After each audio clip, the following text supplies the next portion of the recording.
بسم الله الرحمن الرحيم. ஒரே ஒரு முக்கிய அறிவிப்பு. ஒரு கேள்விக்கு பதில் சொல்லணும்னு நினைச்சோம், மறந்துட்டோம். இதெல்லாம் கவனிக்கிறோம். முக்கியமான கேள்வி.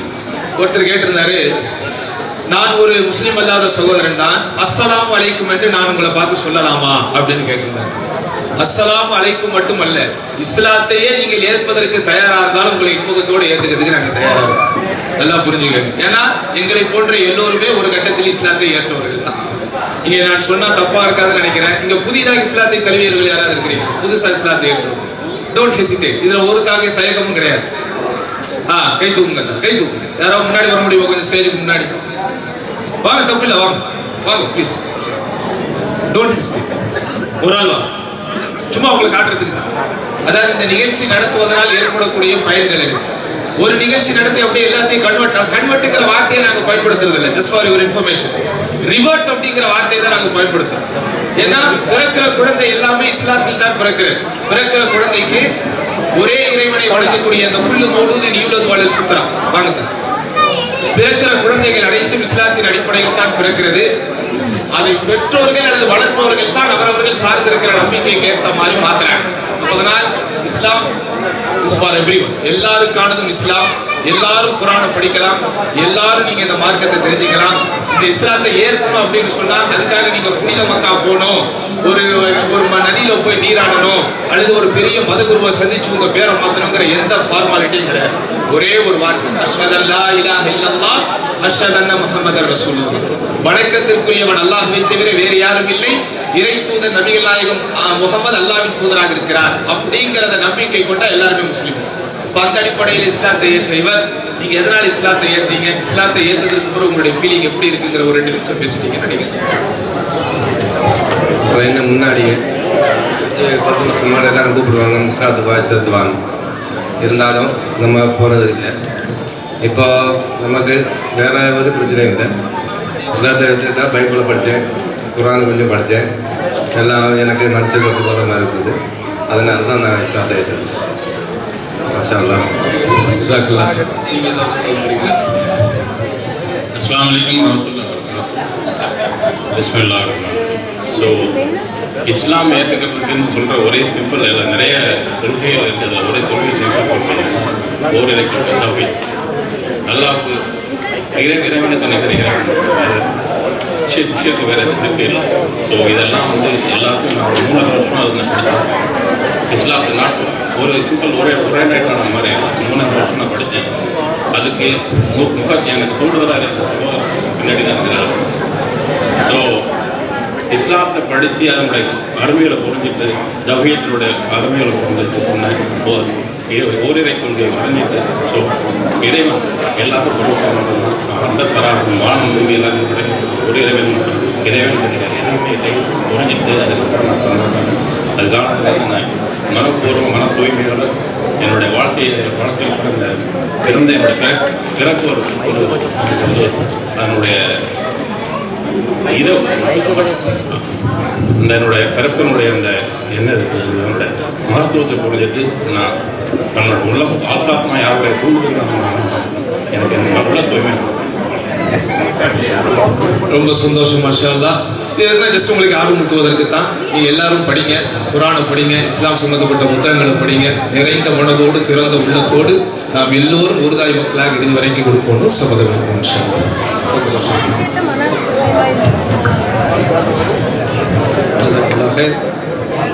இன்னும் ஒரு சில கேள்விகள் நேரம் நெருங்கி கொண்டிருக்கிறது. அதில் ஒரு கேள்வி கொஞ்சம் பெண்கள் பகுதியிலேருந்து வந்திருக்குது, ஆண்கள் பகுதியிலேருந்து வந்திருக்குது. 1க்கு மேற்பட்ட கேள்வி வந்திருக்குது. அந்த கேள்வி என்னன்னு சொன்னால், 1க்கு மேற்பட்ட பெண்களை திருமணம் செய்யலாமா? அதான் கேள்வி. அதில் ஒருத்தர் கேள்வி கேட்டுக்கிறாப்புல, 2 திருமணம் செய்வது தவறா, இல்லை ஒரு பெண்ணை மறைமுகமாக வைத்துக்கலாம். இவரை விலகோட பாட்டியார் போல தெரியுது. அதனால பேர் எழுதலை. அதனால யாரு இந்த ஆள் தெரியல, இந்த நபர் யாருக்கு தெரியல, தெரியா போன தடவை கேட்டாரோ தெரியல. ஸோ அந்த மாதிரி கேள்வி இருக்கிறதுனால ஷார்ட்டா முடிச்சுக்கிறோம் கேள்வி பதில. ஒன்றுக்கு மேல் அதிகமான பெண்களை திருமணம் செய்யலாமா? அப்ப இஸ்லாத்துடைய கான்செப்ட் என்னன்னு சொன்னா, ஒருவனுக்கு ஒருத்தி அப்படின்றது இஸ்லாமிய கோட்பாடு இல்லை, ஒருத்திக்கு ஒருவன் அப்படின்றது இஸ்லாமிய கோட்பாடு. அப்ப அதை திருக்குறள் இறைவன் சொல்லி காட்டிட்டான், ஃபன்கிஹு மா தாபலக்கும் மினன் நிசாஇ மத்னா வ சுலாத்து வர்பா வ இன் ஹிஃப்தும் அல்லா தாதிலு ஃபவாஹிதா. நீங்க பெண்களை திருமணம் செய்தா 2 திருமணம் செய்யுங்க, 3 திருமணம் செய்யுங்க, 4 வரைக்கும் அலோடு மேக்ஸிமம். ஆனா அவர்களுக்கு மத்தியில நீதமாக நடக்க முடியாது என்றால் ஒரே ஒரு பெண்ணை கூட திருமணம் செய்யுங்க, அதுக்குள்ளான அப்படியே இருங்க என்பது திருக்குறள் சொல்லக்கூடிய வார்த்தை. அதே திருக்குறள் இன்னொரு வசனத்தில் இறைவன் சொல்லி காட்டினார், ஒல தஸ்தத்தியோ தாதிலு பைன நிசாஇ வலவ் ஹரஸ்தும். நீங்க உங்கள் மனைவிகளுக்கு மத்தியிலே எவ்வளவு சிரமப்பட்டாலும் நீதமா நடக்க முடியாது, அதனால இந்த விஷ பரீட்சையெல்லாம் கொஞ்சம் பார்த்து செய்யுங்க அப்படின்ற மாதிரி ஒரு கருத்து சொல்லப்படுது. அப்ப அடிப்படையில் இஸ்லாத்தினுடைய கோட்பாடு என்னவென்று சொன்னால், இப்படிப்பட்ட அனுமதி இருக்கிறது. ஆனா இதுக்கு முன்னாடி இந்த கேள்வி கேட்பதற்கு முன்னாடி விளங்க வேண்டிய விஷயம் என்னவென்றால், ஆணுக்கும் பெண்ணுக்கும் நல்லா கவனிச்சிருக்கீங்க, மிக முக்கியமான பாயிண்ட். ஆணுக்கும் பெண்ணுக்கும் மத்தியில் இருக்கக்கூடிய அந்த உறவு, நெருக்கமான உடல் ரீதியான உறவு என்பது திருமணத்துக்கு வெளியே இஸ்லாம் சுத்தமாக அனுமதிக்க வேண்டும். இதெல்லாம் புரிஞ்சுக்கணும். திருமணத்துக்கு வெளியில வேற எந்த ரிலேஷனும் அளவு கிடையாது. இது மிக முக்கியமான ஒரு அளவு. ஏனென்றால் பல பேர் சொல்லுவாங்க, நீ திருமணத்துக்கு வெளியில என்ன வேணுமோ பண்ணிக்கங்க, எப்படி வேணா சுத்திக்கங்க, ஆனா ஒண்ணு மட்டும் திருமணம் செய்யும். அப்ப ஒண்ணு திருமணம் செய்யுங்க, அப்புறம் மறைமுகமா அந்த ஒரு கேள்வி கேட்டாரு, மறைமுகமா வச்சுக்கலாமான்ற டிபார்ட்மெண்ட் மாதிரி ஆயிடும். இஸ்லாமிய மார்க்கத்துல மிக மிக முக்கியமான கருத்து என்னவென்றால், திருமணத்துக்கு வெளியே எந்தவித உறவும் ஒரு ஆணுக்கு பெண்ணுக்கு மத்தியிலே அனுமதி கிடையாது. அது இஸ்லாமிய சட்டம் நடக்கக்கூடிய இடமாக இருந்தால் அது தண்டனைக்குரிய குற்றமாகவும் கருதப்படும். இது ஒரு மிக முக்கியமான அம்சம். அப்ப இந்த விஷயத்தை வெளியே எடுத்துட்டோம்னு சொன்னா, இஸ்லாமிய மார்க்கம் சொல்லுது, ஒரு பெண் அவள் அதாவது சுரண்டப்படாம அல்லது ஏமாற்றப்படாமல் இருக்க வேண்டும் என்றால் இப்படி ஒன்றுக்கு மேல் திருமணம் செய்யக்கூடிய அனுமதி அவசியம் என்பதை இஸ்லாம் சொல்லுது. ஏனென்றால் நீங்க மற்ற இடத்துல பாருங்க, பல பேர் பல பெண்ணோட வாழ்வாங்க. உதாரணமாக திருமணம் செய்வதற்கு முன்னாடியே என்ன செய்வாங்க, அவர்கள் ஜாலியாக சுத்துவாங்க, சுத்திட்டு திருமணம் செய்ய மாட்டேன்னு போயிடுவாங்க. அதுக்கப்புறமா அந்த பெண் போய் என்ன செய்வாங்க, எனக்கு எதிராக பாலியல் பலாத்காரம் நடந்து விட்டது என்று குற்றம் சுமத்தப்பட்டதை பார்க்கணும். அப்ப அந்த பெண்ணுக்கு எதிராக பாலியல் பலாத்காரம் நடக்கும் பொழுது அந்த பெண்ணுக்கு அப்படி நடக்குது தெரியாது. என்ன காரணம்? ஏமாற்றப்படுது. இப்படி எந்த வகையான ஏமாற்றமும் இஸ்லாத்துல அனுமதி இல்லை. ஏனென்றால் திருமணத்தை ஃபர்ஸ்ட் பண்ணு, அப்புறம் தான் மற்ற எல்லாம் என்று ஒரு மிகப்பெரிய சமுதாய பாதுகாப்பை பெண்களுக்கு ஒரு அரணாக அமைத்து தருகிறது. இதுதான் இந்த இடத்துல நான் சொல்லக்கூடிய மிக மிக முக்கியமான ஒரு கருத்தாக நான் சொல்லிக்கொள்ள ஆசைப்படுகின்றேன். இது போக சூழலுக்கு ஏற்ப தேவைப்படும் என்று சொன்னால் திருமணம் செய்து கொள்ளலாம். ஆனா நார்மலா இப்போ உள்ள சூழல்ல நமது நாட்டிலையும் சரி, இந்த ஊர்லயும் சரி, இப்படி ஒண்ணுக்கு மேல அதிகம் திருமணம் செய்யக்கூடிய விஷயங்கள் ரொம்ப குறைஞ்சிருக்கு. அதான் ஒரு சவுதி என்ற பேசிட்டு சொன்னாரு, இந்த உலகத்துல யாராவது 2 திருமணம் செஞ்சா அவனுக்கு மறுபடியும் டைரக்ட் சொர்க்கம் அப்படின்னு. தெரியுமா ஏன்னு கேட்டா, அவர் இந்த உலகத்துல அவனோட வாழ்க்கை எப்படி இருக்குது அப்படின்னு சொன்னார். நான் என்னன்னு பார்த்து நான் சொல்லல, நீங்க தான் சொன்னீங்க. சோ அந்த மாதிரி பல பிரச்சனை இருக்கு. ஒரு பெரிய தலைப்பு. ஆனா மிக முக்கியமான கருத்து, திருமணத்துக்கு வெளியில கேன்சல் சொல்லுங்க, அதுக்கப்புறமா திருமணம் பண்ணி வேலை செய்யலாமான்னு கேள்வி கேட்டா மட்டும்தான் கேள்வி கேட்பவர்கள் நியாயமான இடத்துல கேள்வி கேட்கறாங்க. அங்க பிரச்சனை இல்லை, எல்லாம் திறந்து வச்சுட்டு இது ஏன் என்று கேள்வி கேட்டா கேள்வி கேட்பவர்களை நியாயமா கேள்வி கேட்கல என்ற கருத்தை தான் இந்த இடத்துல பதிவு சொல்ல ஆசைப்படுறேன். அடுத்து நீங்க பாத்தீங்கன்னு சொன்னா, முகமது நபியை இறை தூதர் என்று ஏன் ஏற்றுக்கொள்கிறீர்கள் அப்படின்னு ஒரு சாதனை கேட்டுக்கிறாங்க. நபிகள் நாயகத்தை இறை தூதர் என்று சொல்கிறீர்கள், அவர் என்ன அதிசயம் செய்தார்?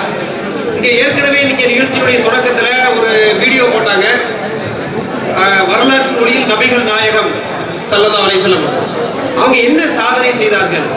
அப்ப முகமது நபியை பொறுத்த வரைக்கும் இந்த அரேபிய இந்த பகுதியிலே, அரேபிய நாட்டிலே ஏறக்குறைய 1400 ஆண்டுகளுக்கு முன்பாக மிகவும் அதாவது மிகவும் பின்னடைந்த பகுதியாக இந்த உலகத்தில் இருந்த இந்த பாலைவன பகுதியில் முகமது நபி வருகிறார்கள். 40 வயது வரைக்கும் அவர்கள் அந்த மக்கள் மத்தியிலே ஒரு நல்ல மனிதனாக, உண்மை பேசக்கூடியவராக, நம்பிக்கையாளராக வாழ்ந்தார்கள். அந்த மக்கள் அவரை சிறந்த நம்பிக்கையாளர், உண்மையாளர் என்று போற்றினார்கள். ஆனால் அதுவரைக்கும் அவங்க பெரிய தத்துவத்தை பேசவோ, கவிதை புனையவோ, இலக்கிய நயமாக பேசவோ இப்படி எல்லாம் அவங்க செய்யல, நார்மலாக வாழ்ந்தார்கள். 40 வயதுல இறைவனிடமிருந்து வேதவசனம் வருகிறது என்று கூறி தன்னை இறை தூதர் என்று பிரகடனம் செய்து இந்த திருக்குர்ஆன் வசனங்களை ஓதி காட்டி அந்த மக்களை ஒன்றுபடுத்தி அந்த மக்களுக்கு பிரச்சாரம் செய்து, அதற்கு பிறகு மக்காவில் இருந்து துரத்தப்பட்டு மதீனா சென்று அங்கு அந்த மக்கள் மத்தியிலே பிரச்சாரம் செய்து அங்கே ஒரு இஸ்லாமிய ஆட்சியை நிறுவி அவர்களது மரணத்திற்கு உள்ளாகவே அரபி தீபகற்பம் முழுவதும் பரவி அவர்களது மரணத்தின் ஒரு சில ஆண்டுகளுக்குள்ளாக ரோமானிய பாரசீக பேரரசியெல்லாம் வெற்றி கொண்டு உலகத்திலே மிகப்பெரிய ஒரு பேராட்சியாக மலர்ந்து இன்று ஏறக்குறைய 2 பில்லியன் நெருங்கக்கூடிய அளவுக்கு உலக மக்கள் இந்த முகமது நபியுடைய வாழ்க்கையை ஒவ்வொரு அங்கமாக துல்லியமாக பின்பற்றக்கூடிய ஒரு பெரும் தாக்கத்தை ஏற்படுத்திய ஒரு பெருமகனார் முகமது ஸல்லல்லாஹு அலைஹி வஸல்லம் என்பதை புரிந்து கொள்ள வேண்டும். இது நேரத்தினால இவ்வளவு சுருக்கமாக சொல்றவங்க. இப்ப உதாரணமா நீங்க பாத்தீங்கன்னு சொன்னா லா மார்டின் என்று சொல்லக்கூடிய ஒரு அறிஞர் சொல்லி காட்டுகிறார், மிக குறைந்த வசதி, மிக உயர்ந்த இலக்கு, மிக பெரும் வெற்றி என்ற அளவுகளை வைத்து உலகத்தில் உள்ள மனிதர்களை எல்லாம் நீங்கள் அளந்தீர்கள் என்று சொன்னால் முகமது நபியோடு ஒத்து நோக்குவதற்கு உலகிலே எந்த ஒரு தலைவருக்காவது தகுதி இருக்கிறதா என்று கேட்கிறேன். தகுதி இல்லை என்பதுதான் உண்மையான விஷயமாகும். அவர் இந்த இஸ்லாமிய மார்க்கத்தின் மிக பெரும் பிரதான பிரச்சாரகராக இருந்தார். இஸ்லாமிய மார்க்கம் பரவக்கூடிய அதற்கு மிக முக்கியமான அடிப்படை காரணியாக இருந்தார். இஸ்லாமிய பேரரசின் அடிப்படையாக இருந்தார். இஸ்லாமிய சட்டத்திட்டங்களை வகுத்து தந்தவராக இருக்கிறார். இஸ்லாமிய ஜுடிஷியல் சிஸ்டம் என்று சொல்லக்கூடிய இதற்கு அவர்தான் அடிப்படையாக இருந்தார். அதே போல தீண்டாமை, உதாரணமாக இந்திய நாட்டில் தீண்டாமைக்கு எதிராக பலர் போராடினார்கள். பெரியார் போராடினார் என்று சொல்லுவார்கள். அதனால தமிழ்நாடு சிறப்பா இருந்தா கூட இன்னும் தீண்டாமை போகல சொல்லி காட்டாங்க. ஆனா தீண்டாமை சுத்தமாக துணை தெரியப்பட்ட ஒரு மார்க்கம் இருக்கிறது சொன்னால் இஸ்லாம். ஆனா முகமது நபி வாழ்க்கை ஃபுல்லா தீண்டாமைக்கு எதிராக போராடினாங்க இல்ல. தீண்டாமை தவறு என்று சொன்னார்கள், தீண்டாமை ஒழிச்சிருச்சு, அவ்வளவுதான். அப்ப அந்த அளவுக்கு ஒரு பவர்ஃபுல்லான வழிகாட்டலுடைய ஒரு வழிகாட்டியாக முகமது நபி இருந்திருக்கிறாங்க. மட்டும் இல்லாமல் அவர்கள் வழிகாட்டுதலுக்கு அவ்வளவு பெரிய தாக்கம் இருந்தது என்பதை நிதர்சனமாக இன்றும் நம்ம அனுபவிச்சுக்கிட்டு இருக்கோம். அதே போல வட்டி இல்லா பொருளாதார திட்டம் இன்றைக்கு உலகத்திலே இந்த வட்டி சுரண்டலுக்கு எதிராக ஒரு பொருத்தமான பொருளாதார திட்டம் இருக்குன்னு சொன்னா அது இஸ்லாமிக் ஃபைனான்ஸ் சிஸ்டம். இதனுடைய ஃபவுண்டர் என்று சொன்னால் முகமது நபி சொல்ல வேண்டும். இதே போல ஜுடிஷியல் சிஸ்டம், இந்த அம்பேத்கர் அவர் இந்திய கான்ஸ்டிடியூஷன் எழுதுனான்னு சொல்லுவாங்க. உலக மக்கள் வாழக்கூடிய கான்ஸ்டிடியூஷன் இந்த முகமது நபி மூலமாக இந்த இஸ்லாமிய கான்ஸ்டிடியூஷன் நமக்கு தரப்பட்டிருக்கிறது. அப்ப ஒரு மனிதனுக்கு நோபல் பரிசு கிடைக்க வேண்டும் என்றால் ஒரு மனிதன் ஒரு நோபல் பரிசு 2 நோபல் பரிசு வாங்க முடியும். முகமது நபி பொருளாதாரத்தில் அவர்களுடைய பங்களிப்புக்கு மட்டுமே அவர்களுக்கு பல நோபல் பரிசு கொடுக்கக்கூடிய அளவுக்கு தாக்கத்தை செலுத்தி இருக்கிறார். அப்ப நான் என்ன சொல்ல வருகிறேன் என்று சொன்னால், ஒரு தனி மனிதனால் செய்யவே முடியாத மிகப்பெரும் தாக்கங்களை முகமது நபி செய்திருக்கிறார்கள். அதே போல தன்னை இதையெல்லாம் செய்ததற்கு காரணம் தான் இறை தூதர் சொல்லியிருக்கிறார்கள். ஆகவே அவருடைய வாழ்க்கையை நம்ம படிச்சு பார்த்தோம் சொன்னா இவர் உண்மையிலே இறை தூதர் என்பதனால தான் இவ்வளவு பெரிய தாக்கத்தை செலுத்தக்கூடிய ஒரு பெரும் தலைவராக இருந்திருக்கிறார், வழிகாட்டியாக இருந்திருக்கிறார் என்பதை புரிந்து கொள்ள வேண்டும். அதே போல தன்னுடைய தனி வாழ்க்கையில மிகப்பெரும் சுத்தத்தை பேணி அவர்கள் பரிசுத்த ஒரு வாழ்க்கையாக வாழ்ந்திருக்கிறார்கள். எந்த அளவுக்கு என்று சொன்னால் மதீனா வந்த பிறகு தொடர்ந்து 3 நாட்கள் கோதுமை அதாவது தொலி கோதுமையினால் உருவாக்கப்பட்ட ரொட்டியை தொடர்ந்து உண்டால் உண்ணவே இல்லை, மரணிக்கிற வரைக்கும் என்று அறிவு இருப்பதை பார்க்கிறேன். ஆக முகமதுடைய வாழ்க்கையை நீங்க படித்து பார்த்தீங்கன்னா வரை நீங்கள் விளங்கிக் கொள்ளலாம். ஆக இப்படிப்பட்ட பல்வேறு விஷயங்களை நம்ம முதல்ல சொல்லி காட்ட மாதிரி திருக்குறானை நீங்க படிங்க. அதே போல முகமது நபியினுடைய வாழ்க்கை வரலாறை படித்து பாருங்கள். படிக்கும் பொழுது திறந்த மனதாக காய்தல் ஓத்தல் இன்றி உளப்பூர்வமாக படிச்சீங்கன்னு சொன்னா எது உண்மை என்பதை உங்கள் உள்ளம் உங்களுக்கு காட்டும். நீங்க வெளியில போய் தேட வேண்டியதானே, உங்கள் உள்ளமே உங்களுக்கு சொல்லும் இது சரியான வழிதான், இது உண்மையான இறை தூதர் தான் என்று. ஆகவே அந்த வேண்டுகோளை உரிமையோடு நாம் எல்லாம் அதாவது தமிழ் உறவுகளாக இருக்கிறோம், அந்த உரிமையோடு உங்களுக்கு வேண்டுகோள் வைத்தவனாக இந்த நிகழ்ச்சியுடைய முடிவுக்கு வருகிறோம். இத்தோடு இந்த கேள்வி பதில் நிகழ்ச்சி முடிவு பெறுகிறது. நம்ம அடுத்த நிகழ்ச்சிக்கு கடந்து செல்ல இருக்கிறோம்.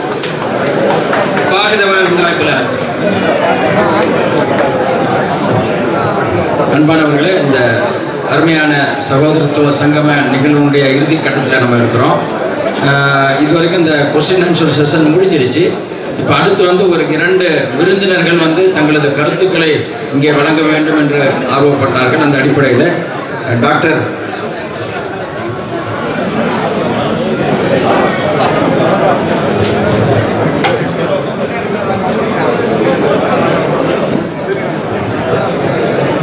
நாகராஜன், அல்எஸ்ஆ தமிழ் சங்க சார்பாக டாக்டர் நாகராஜனுக்கு வருங்க.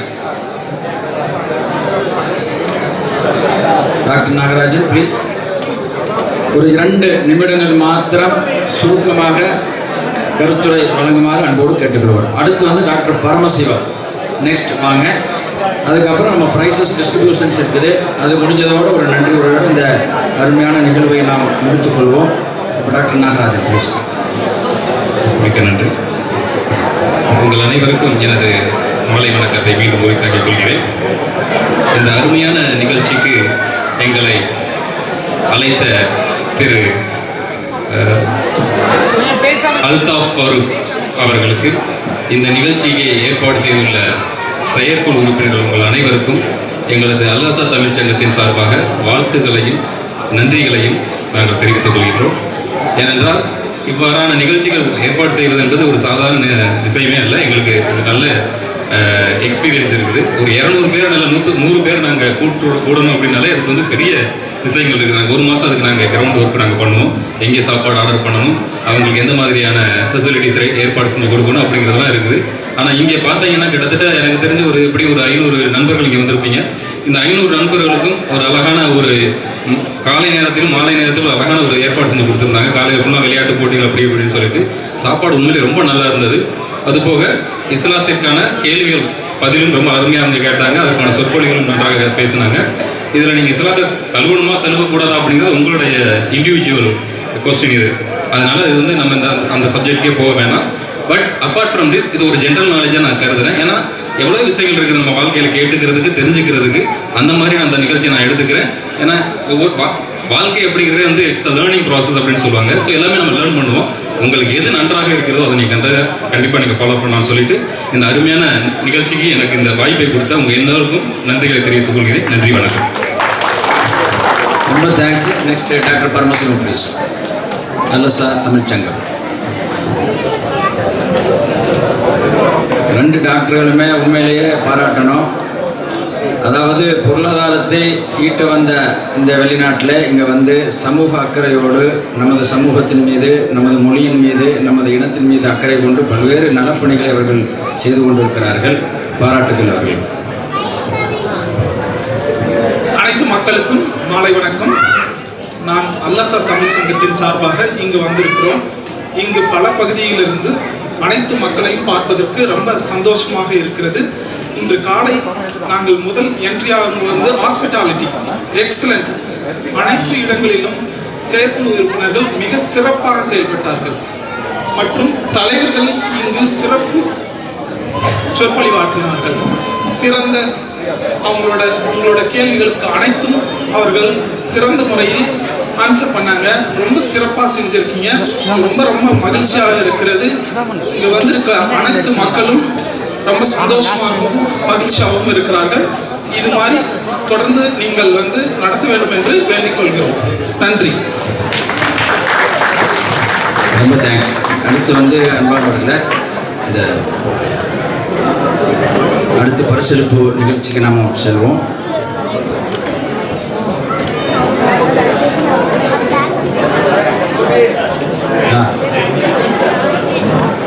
லேடிஸ் தரப்பில் ஒரு சகோதரி கருத்து சொல்வதற்காக முன் வருகிறார். மைக் அங்கே லேடிஸ் டீம் கொடுங்க. அங்கிருந்துட்டு கருத்து சொல்லுங்க.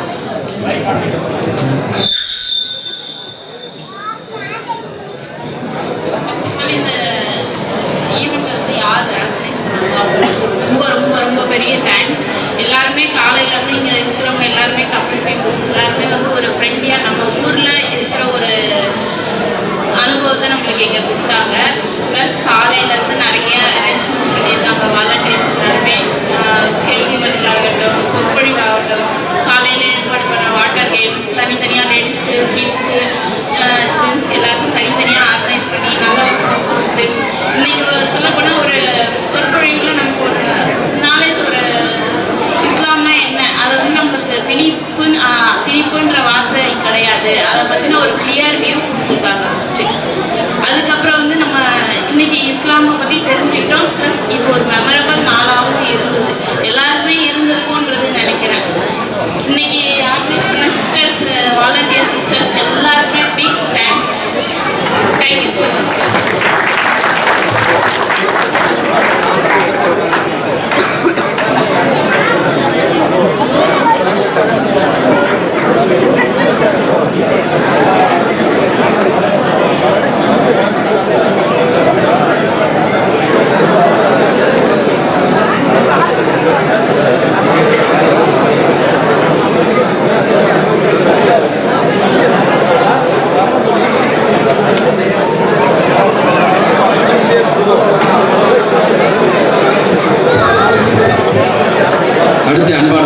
பரிசளிப்பு நிகழ்ச்சி கிஃப்ட் கிவிங்க. ஆண்களுக்கான நிகழ்ச்சி வந்து ஸ்டேஜில் வச்சு பரிசுகள் கொடுக்கப்படும். பெண்களுக்கானதை நம்ம லேடிஸ் வாலண்டியர்ஸு நீங்கள் கொடுத்துக்கோங்க. அதுக்கான கிஃப்ட்டு கொஞ்சம் எடுத்துக்கோங்க.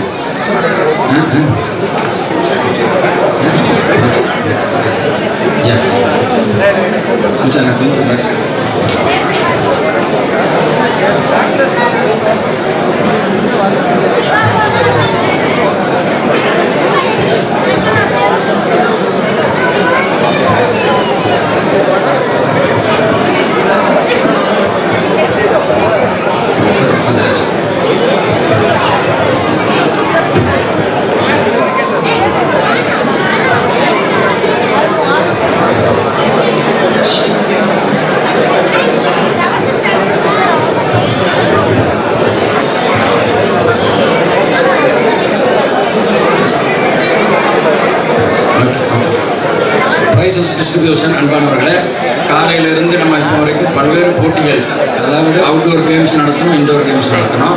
அதே மாதிரி கொஸ்டினர் உங்களுக்கு கொடுத்தோம். அதில் கேள்வி பதில் அடிப்படையில் அமைக்கப்பட்ட அந்த கொஸ்டினரை ஃபில் பண்ணுற சரியானவங்களில் ஒரு 5 பேரை குழுக்கள் அடிப்படையில் தெரிவு செய்வோம்னு சொன்னால் அதற்கான பரிசு கொடுக்கப்படும். அதே மாதிரி டோக்கன் கிஃப்ட்டு, கெஸ்ட்டுகளுக்கு கொடுக்கப்பட்ட டோக்கன்களை அதிலிருந்து குழுக்கள் அடிப்படையில் நம்ம பரிசு கொடுப்போம்னு சொல்லியிருக்கிறோம். அப்புறம் ஸ்பீக்கர்ஸ்க்கான கிஃப்ட்டுகள் இருக்குது. இது எல்லாத்தையும் இப்போ நம்ம விநியோகம் செய்வோம். ஃபஸ்ட்டு வந்து outdoor games gents. Outdoor games ஜென்ஸுக்கு நம்ம 2 போட்டி நடத்தினோம். ஒன்று வந்து அந்த பால் கேம் நடத்தினோம். 2வது வந்து இன் அண்ட் அவுட். பால் கேமுக்குள்ள பரிசுக்குரியவர்கள் பிரதர் ஹரிதாஸ். வரிசையாக வாங்க.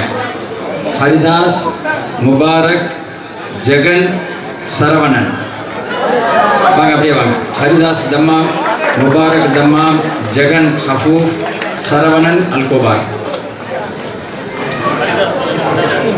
இல்லை எல்லாம் ஓகே. ஹரிதாஸ், முபாரக், ஜெகன், சரவணன். அடுத்து இன் அண்ட் அவுட் கேம் வந்து ஜென்ஸு. சகோதரர் S Arun Dammam, Satish Dammam, Krishnakumar அல்கோபார்.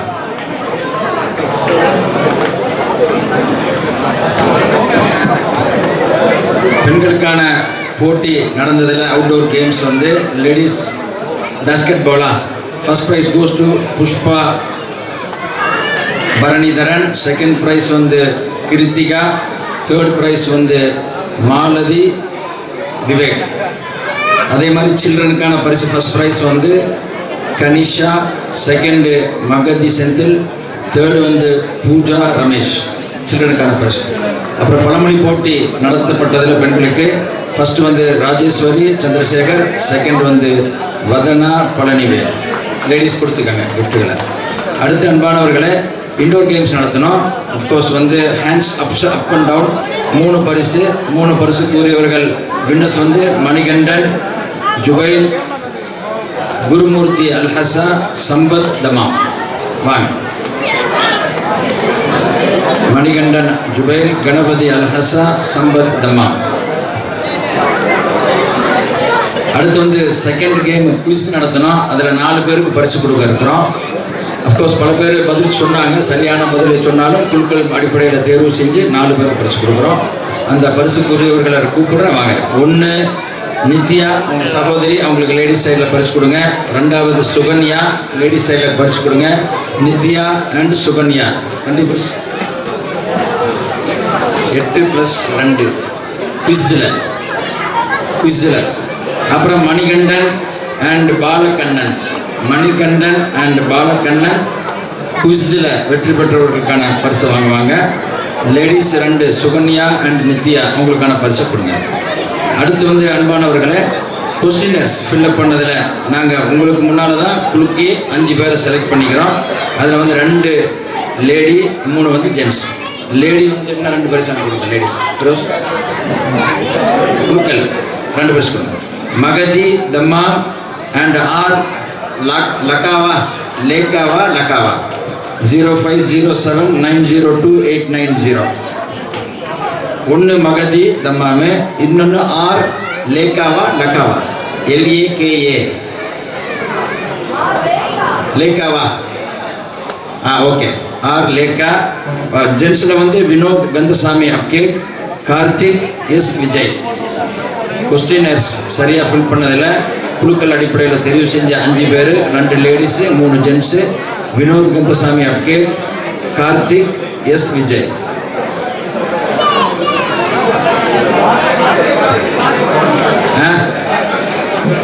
Karthik நிறைய இருக்கிறாங்களா? கொஸ்டினர்ஸ் ஒரு நிமிஷம் சொல்லுங்கள்.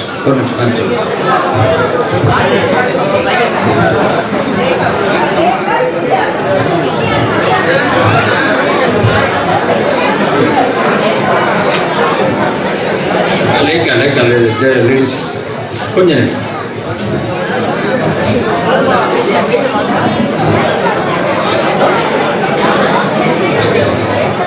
செலக்ட் பண்ணி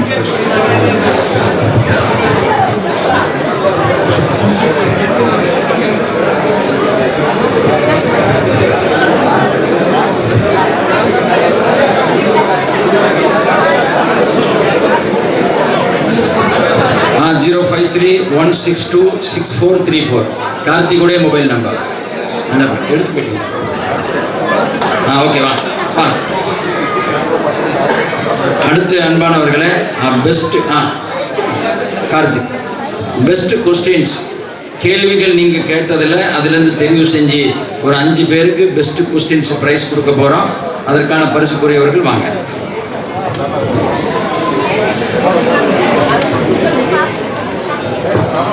பெஸ்ட் கொஸ்டின்ஸ்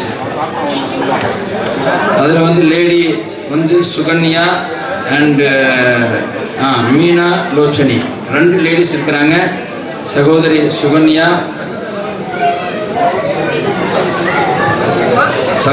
சுகன்யா, சொத்துரிமையில் ஆண்களுக்கு 2 பங்கு பெண்களுக்கு 1 பங்கு சொல்லப்படுகிறது, சரிதானன்னு கேட்டவங்க சுகன்யா. அதே மாதிரி மீனலோச்சனி வந்து 3 முறை தலாக் கூறி உறவை முறிப்பதன் காரணம் என்ன, சரியான்னு கேட்டாங்க 2. இப்போ ஆண்களை பொறுத்த அளவுக்கு மனோஜ் இந்துக்களுக்கு பகவத்கீதை, ரிக்வேதம், கிறிஸ்தவர்களுக்கு பைபிள், முஸ்லீம்களுக்கு குரான், இதில் எது சிறந்த வேதம்ங்கிற கேட்டவங்க. அப்புறம் வந்து விக்னேஷ் வாங்க. இஸ்லாத்தில் எல்லோரும் ஈக்குவல்னு சொல்கிறீங்களே, ஆனால் சுன்னீசியா என்ற பிரிவுகள் இருக்கிறது என்று கேட்டவங்க. கடைசியாக வந்து தனபால், ஆடு மாடு கோழிகள் அதை கொன்று சாப்பிடுவது சரியா, மறுபிறவி உண்டா என்று கேள்வி கேட்டவங்க தனபால். ஸோ 5 பேருக்குமான பரிசுகள் கொடுக்கப்படும். அடுத்து கடைசியாக அன்பானவர்களை, நம்ம டோக்கன் கிஃப்ட்டுக்கு போகிறதுக்கு முன்னால் நம்ம ஸ்பீக்கர்ஸ் இன்றைய இந்த நிகழ்வை உரையின் மூலமாகவும் கேள்வி பதில்களின் மூலமாகவும் அலங்கரித்த நமது 2 ஸ்காலர்ஸ் அவங்களுக்கான கிஃப்ட்டுகள் கொடுக்கப்படுது. இந்த அடிப்படையிலே Moulavi Ansar Hussain Firdousi please come and engineer Zakariya gift. கடைசியாக டோக்கன் கிஃப்ட். எல்லோரும் டோக்கன்களை கொஞ்சம் எடுத்து வச்சுக்கோங்க. நம்ம ஒரு வினோதமான ஸ்டைலில் அந்த டோக்கன் கிஃப்ட் பரிசுக்கு உரியவர்களை செலக்ட் பண்ணுவோம். ஓகேயா? ஸோ ஃபஸ்ட்டு 7 பேர் வந்து டோக்கன் கிஃப்ட்டு நார்மலானவங்க. 8 ஓகே, 8 பேர் நார்மலாக. மற்ற 3வது பம்பர் பரிசு. சரியா? ஃபஸ்ட்டு 8 பரிசுக்குள்ள டோக்கன் நம்பர்ஸ் சொல்லுங்கள். நம்பர் சொல்லுங்கள். 19 19 டோக்கன் நம்பர் 19. லேடிஸ் வந்திருந்தா அப்படியே பரிசு கொடுங்க, லேடிஸ் கொடுத்துருவாங்க. கொஞ்சம் டோக்கன் நம்பர் 19 லேடிஸ்க்கு தான் ஸ்டார்ட்டே ஆகுது. அடுத்து நெக்ஸ்ட் நம்பர் 69 டோக்கனை வச்சுக்கிறவங்க அந்த டோக்கனை கொண்டு வந்தால் போதும். டோக்கனுக்கு கிஃப்ட் இல்லையா கடைசியில் வராதிங்க இல்லையா? அடுத்து நம்பர் 78 வாங்க இருந்தால் வாங்க, மோஸ்ட் வெல்கம். ஒரு சில சகோதரர்கள் தேவையை ஒட்டி இடையில நிகழ்ச்சியின் போது போனாங்க. ஸோ அவங்களுடைய நம்பரை கூட சமயத்துக்கு வரலாம். நம்பர் 78 வாங்க. இருக்குது தானே? நெக்ஸ்ட் நம்பர் சொல்லுங்கள். நம்பர் 263 நம்பர் 263 லேடிஸா? Very good. ஓகே.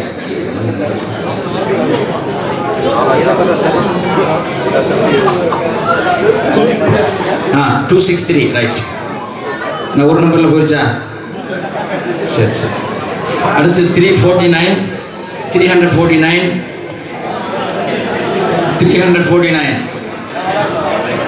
நம்பர் வர்றாரா? Very good. பம்பர் பர்ஸ் ஆமாம் 8க்கு முன்னாடி. Okay, next 240. 240 வர்ற யாருக்குமே பரிசு கொடுக்காம விடுறதில்லைங்கிற அடிப்படையில் அப்படியே போட்டு எடுத்து உங்களுக்கு கிஃப்ட் கொடுக்குறோம். 240 லேடிஸா 204 240 very good. Okay, next 295. 295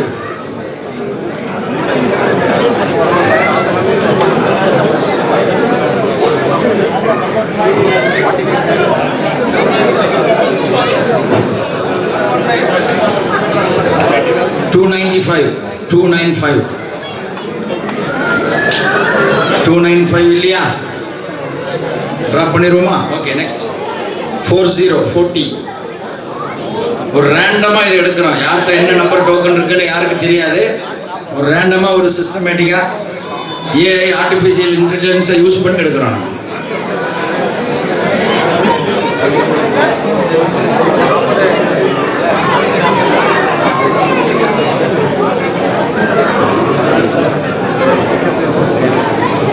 Number 40 done. Okay, next 101. அந்த 263க்கு பதிலாக 236 வந்தாங்கல்ல, ஒரு லேடி வந்தாங்க. அவங்கள கூப்பிடுங்க, நம்ம ஆர்கனைசர் சொல்றாரு அவங்களுக்கு கொடுங்க அப்படிங்கிறாப்புல. ஒரு ஸ்பெஷல் ரெக்கமெண்டேஷன். அதனால வாங்க, அந்த சிஸ்டர் வாங்க, சிஸ்டர் கொடுங்க. 236. Okay, next 101 please. 101 நக்கு எந்த ரூபத்தில் வேண்டாலும் வரலாம், யார் மூலமாகவும் வரலாம். ஆமா, இது ஆர்டிஃபிஷியல் இன்டெலிஜென்ஸ் தாண்டி போகுது. 290 ப்ளீஸ். கரெக்டி பாருங்க. அதனால எல்லாத்துக்கும் 209 இருந்தாலும் கிஃப்ட் கொடுப்போம்னு நினைக்காதீங்க, எப்போவாவது வரும். நெக்ஸ்ட் 290 இருக்குதா? குட். ஓகே, கொடுங்க.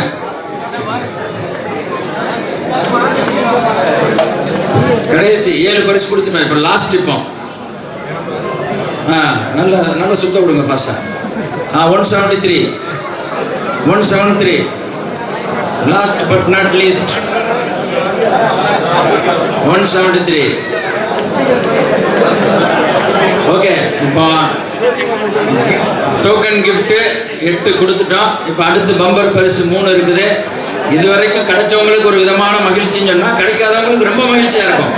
பம்பர் பரிசு வாய்ப்பு இருக்குது அப்படிங்கிற ஒரு மகிழ்ச்சி இருக்கும் உங்களுக்கு. அதனால் இப்போ இது வரைக்கும் டோக்கன் வராதவங்களாம் நீங்கள் எடுத்து வைங்க நம்பரை. ஃபஸ்ட்டு ப்ரைஸ் நம்ம சைக்கிள் கொடுத்துருவோம். கரெக்டாக? ஃபஸ்ட்டு வரக்கூடிய நம்பர் சைக்கிளு, நெக்ஸ்ட்டு வரக்கூடியது cargo coupon, gift coupon, third 1 way air ticket. சரியா? ஸ்ரீலங்காவா இந்தியாங்கிறத பார்த்துக்கிட்டு நீங்கள் சொல்லிக்கங்க. Number 303 for cycle. இந்த சைக்கிள் ஓட்டிப்பாங்க. லேடி ஓடுங்க, சிக்கன் ஹஸ்பண்ட் ஓட்டுங்க. சைக்கிள் ஜென் சைக்கிள் மாதிரி தெரியுது பார்த்தா. யாருக்கு? 303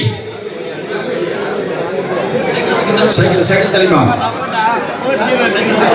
பைசைக்கிள், அருமையான சூப்பரான பைசைக்கிள். 303 யாரு இல்லையா? அடுத்த நம்பருக்கு போயிருமா? சரி, சுற்றுப்பா. 303 இல்லை, நம்பர் 181 பைசைக்கிளுக்கு சொந்தக்காரர் 181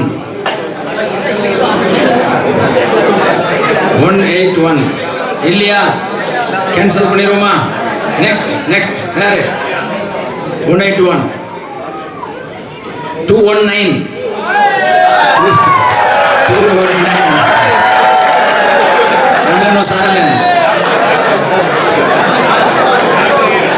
சைக்கிளை எப்படி கொண்டுட்டு போறதுங்கிற கவலை வேணாம், எப்படியாவது கொண்டுட்டு போயிடலாம். அன்னசா,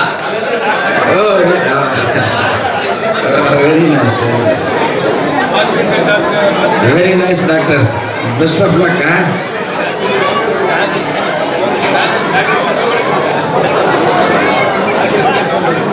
வெரி நைஸ். அடுத்து கார்கோ கிஃப்ட் வவுச்சருக்கு சொந்தக்காரராக ஆக போகிறவர் 348, டோக்கன் நம்பர் 348.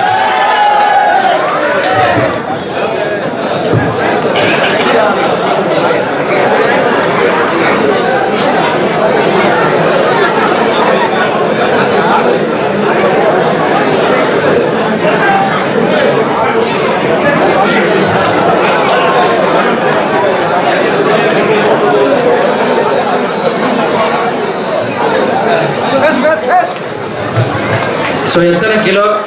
தமிழ்நாடா சிறுங்கவா? தமிழ்நாடு. ஓகே, நீங்கள் கடைசியில் எங்களை வந்து சந்திச்சுக்கோங்க. உங்கள் மொபைல் நம்பர் உங்கள் மொபைல் நம்பர் சொல்லுங்கள் பிரதர். உங்கள் மொபைல் நம்பர் சொல்லுங்கள். பேரை மொபைல் நம்பர் சொல்லுங்கள். அவங்கள கம்யூனிகேட் பண்ணிக்கலாம். நெக்ஸ்ட் வந்து one way ticket free gift voucher, single தான். Number 299 Dammam to Chennai or Dammam to Colombo. Number இருக்குதா?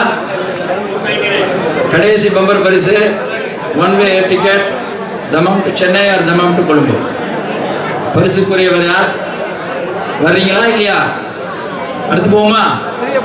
சரி, ஓகே. நெக்ஸ்ட் 199 உரியவர் இருந்தால் நேரத்துக்கு சத்தம் வந்திருக்குமே. சத்தம் வரையில. இப்போ இன்னும் லக்கு இருக்கு, இருக்கிறவங்களுக்கு இன்னும் லக்கு இருக்குது. நெக்ஸ்ட் போமா? ஓகே, கோ ஹெட். 402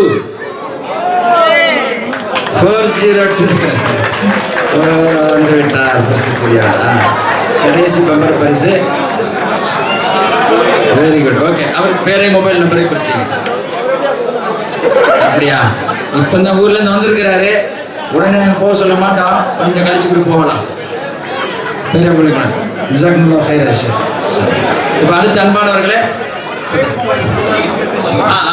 ஓகே ஓகே இந்த okay okay okay. So 2 shield வந்து நாங்கள் நிர்வாகம் கொடுக்க பிரியப்படுறாங்க. ஒன்று இந்த இடத்த உண்மையிலேயே இதை தந்து இந்த ப்ரோக்ராம் ஆர்கனைஸ் பண்ணுறதுக்கு பண்ண இந்த கிளப் ரிசார்ட்டு உடைய மேனேஜ்மெண்ட்டுக்கு வந்து நம்ம ப்ரைஸ் கொடுக்குறோம், கிஃப்ட் கொடுக்குறோம். ஃபதலேஷே அபு யூசுப் ரியல்லி மாஷா அல்லாஹ், he helped us a lot on behalf of his owner, and almost 2 weeks masha Allah has been with us. He did his best with his team masha Allah till now. Jazakumullah khair Abu Yusuf for your kind support and the place. Hope we will get more inshallah. Hope we will come again and again. And next inshallah we would like to present our gift to our ambassador Amin Ajwad inshallah taala, even though he didn't come here inshallah taala. Okay, jazakumullah khair, barakallahu feek ya sheikh. Inshallah somebody come. Saddam, please come and get it. Election ஸ்ரீலங்காவில் நடக்கிற காரணத்தினால அந்த Sri Lankan ambassador Saudi Arabia வந்து வர முடியாமல் போச்சு. கடைசியாக நன்றி உரை vote of thanks will be done by our brother Imtiaz.